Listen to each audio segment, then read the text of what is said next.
Bismillahirrahmanirrahim. Assalamualaikum warahmatullahi wabarakatuh. Alhamdulillahirrabbilalamin.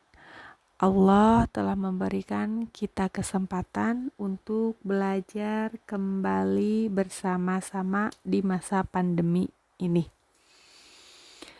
Kita masih belajar tentang menjaga kehormatan diri dengan menjauhi pergaulan bebas dan perbuatan jinah.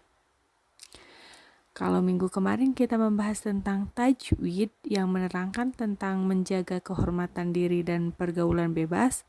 Nah, sekarang Ibu akan menyampaikan apa sih isi kandungan dari Quran surat Al-Isra ayat 32 dan Nur ayat 2. Di mana surat tersebut menjelaskan tentang bagaimana cara menjauhi pergaulan bebas dan perbuatan jinah. Kita perhatikan ada 3 gambar. Gambar pertama 8.1 yaitu kasus HIV di Indonesia. Gambar kedua 8.2 yaitu buang pikiran tentang jinah sebelum menyesal selamanya. Gambar ketiga yaitu ada poster atau slogan di mana isinya yaitu masyarakat berbudaya pasti jauh dari pergaulan berbahaya. Di mana pergaulan bebas dan semua perbuatan yang dapat mengarah ke perzinahan dilarang oleh Islam. Perbuatan tercela ini akan mengakibatkan hancurnya kehidupan pribadi dan merusak tatanan kehidupan masyarakat. Lebih dari itu, pelakunya akan dikucilkan oleh masyarakat dan mendapat laknat dari Allah dan Rasul-Nya. Islam sebenarnya tidak melarang kita untuk bergaul dengan banyak orang. Tapi Islam menganjurkan untuk bergaul dengan teman yang berakhlak mulia. Di antara contoh perbuatan mendekati jinah adalah sebagai berikut. 1.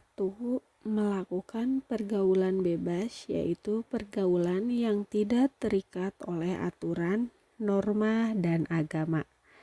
Kedua, mendekati tempat yang dapat merangsang nafsu syahwat. Ketiga, melihat aurat dan menghayalkan. Keempat, melihat film yang mengundang syahwat. Kelima, membaca bacaan yang menimbulkan nafsu birahi. Kelima poin tersebut harus kita tinggalkan. Tidak boleh kita merasa ingin tahu, apalagi mempraktekkan. Tidak boleh. Ingat, Quran surat Al-Isra ayat 32.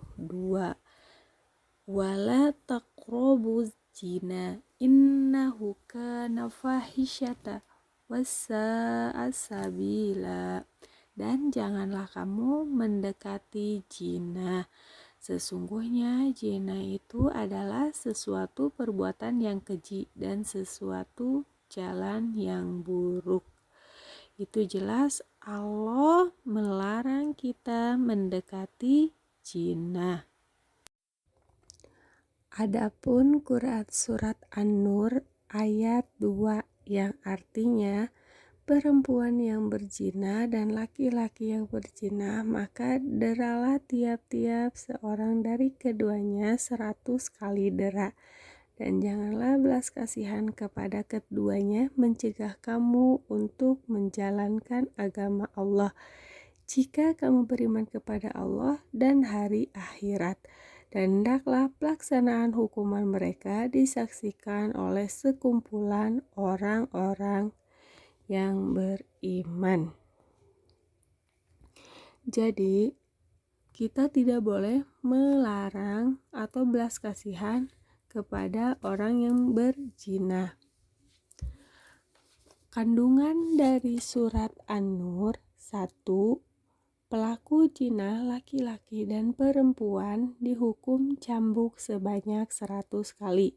Kedua, Allah melarang orang beriman berbelas kasihan kepada keduanya, sehingga mencegah jalan hukuman Allah. Ketiga, pelaksanaan hukuman bagi pelaku zina disaksikan oleh sebagian orang yang beriman. Itu merupakan isi kandungan dari surat An-Nur ayat 2. Adapun macam-macam zina. Zina di sini dibagi menjadi 2 bagian.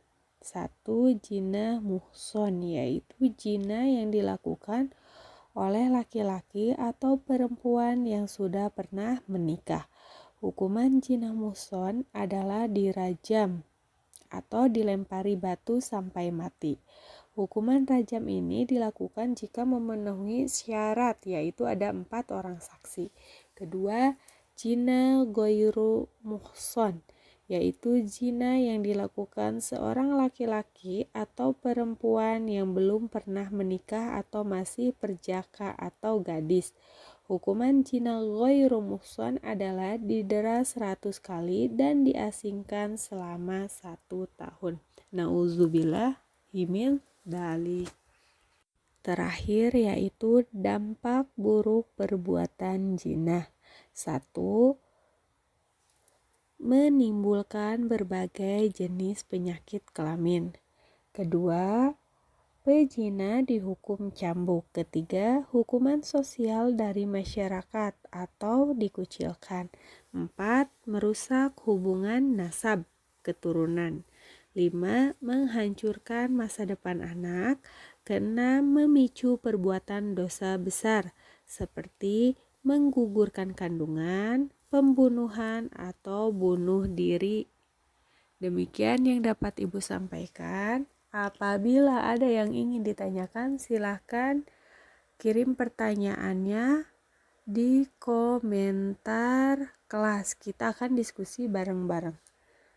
Wassalamualaikum warahmatullahi wabarakatuh.